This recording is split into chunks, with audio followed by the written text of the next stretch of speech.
This half hour of the Howie Carr Show is powered by Weston Shooters Club, New England's newest and finest private shooting club, where country club meets gun club, conveniently located in Weston, Mass. At the junctions of routes 128 and 20. Visit westonshooters.com. And by the way, to celebrate Election Day, all of our political T-shirts at howiecarrshow.com are just $5. The Hillary for Prison T-shirt, Liar Liar shirts, Clinton Lies Matter. All our T-shirts are $5 today. Get to howiecarrshow.com and click on the store.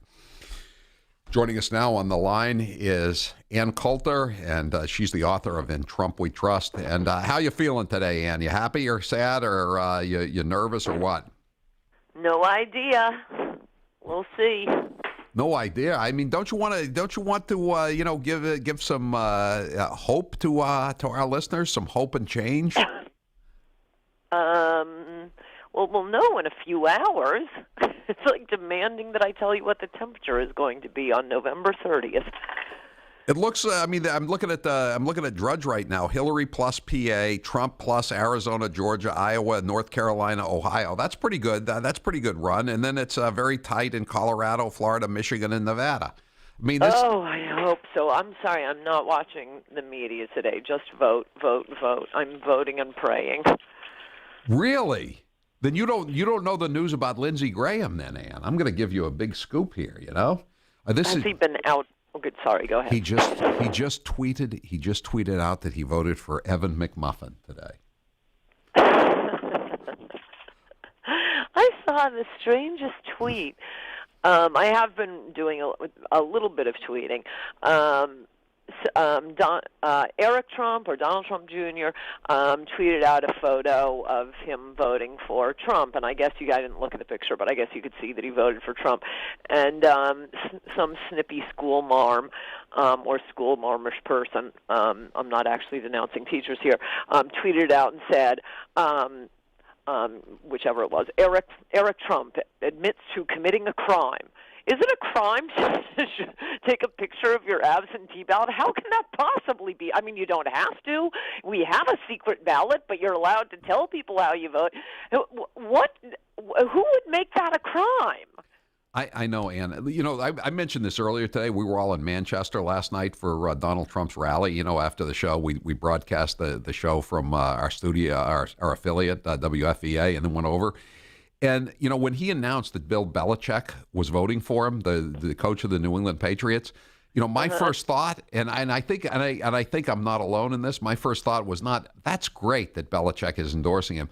My first thought was, boy, is Belichick going to take a lot of grief about this one. Yeah. And you know what? He has. Yes. I know. And again, why, you know, nobody cared that LeBron James endorsed Hillary, or that Big Pappy, the Red Sox player, now retired, and endorsed Hillary. I mean, nobody took any grief about this. I mean, there weren't stakeouts of reporters asking the other players as they came into the clubhouse or to the gym, you know, what was their response. But there were today at Foxborough, where the Patriots practice. You know? Oh, yes. Physical attacks on Trump supporters. Did you see? I mean, one of the ugliest things for these people who claim Trump is a bully, that I guess when he went to vote, liberals came out to boo him. He's standing there with his wife, Melania, booing people.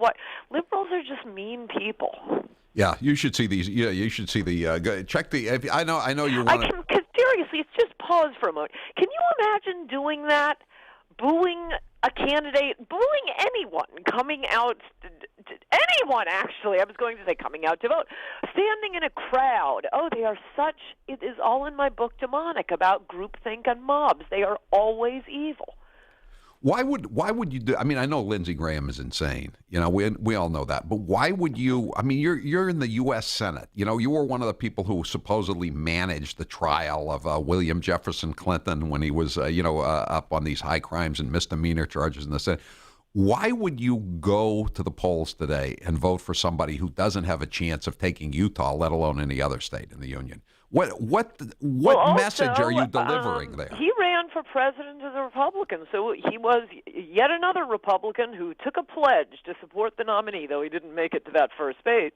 So he may not have taken the pledge in front of 20 million people the way Jeb Bush and John Kasich did, but he was one of the Republicans running for president this year. He did take the pledge to support the eventual nominee. I mean, poor Donald Trump. He has had to be not only his own media, his own pollster, his own get out the votes organization, his own opposition research, but he's been a gentleman to everyone who has attacked him, inviting his opponents to speak at his convention, reaching out to all of them, and all he does is get this kind of crap in return. But then they turn around and say, "Oh, he doesn't have the temperament." I mean, these nasty questions. Often the questions are. I mean, this is sort of the rule this year to be asking Trump or Trump supporters, are you still a wife beater? And the question in the second to last debate, I guess, or I don't know, was it Wallace or was it Cooper Anderson who asked, "Will you accept the results of the election?" Why haven't the Democrats been asked that? They're the only ones who keep contesting elections. They've done it repeatedly. Republicans have no history of contesting the elections or the results of an election. That doesn't mean there isn't fraud and there isn't cheating, and that should be investigated and prosecuted. But why isn't Hillary even asked that question? I've noticed in my media interviews, people keep saying, will Trump supporters accept the results of the election? Screw you. How about that? Are you planning on cheating? Yeah. How about Dave Chappelle, the comedian, the black comedian? Did you read that story? Oh, I love that was so funny. I mean, that stuff was funnier than the piece he did for TV where he had the reparations. Remember that piece? That was great stuff. Where the guy bought the lifetime supply of Newports. He was driving around in a tractor trailer full of Newports. I guess you didn't know, Ann, that Howie's a big fan of Comedy Central. I am a huge fan. I'm not a fan of well, they've changed their name. It's now just Central. I'm a huge fan of Dave Chappelle, and this just it is the cherry on top. No, it's fantastic. I assume have you? Well, I guess nobody has a recording of it, but you've told your listeners that he went on a long string attacking Hillary and actually making some fantastic points in defense of Donald Trump, pointing out that he did not admit to grabbing a woman's P word. This is another indication of political correctness. We were talking about Belichick earlier, but this is. I was thinking the same thing as Chappelle was, but I didn't want to say it on the air lest I'd be, described as some kind of misogynist Cro-Magnon man. But Dave Chappelle, he was at this comedy club in New York on Friday night. He's getting ready. He's going to be the host of Saturday Night Live on Saturday night. And so he just went off on this long tangent about Hillary Clinton. And he said, I'm so angry about what's happened to Donald Trump because, they keep saying that, he groped these women.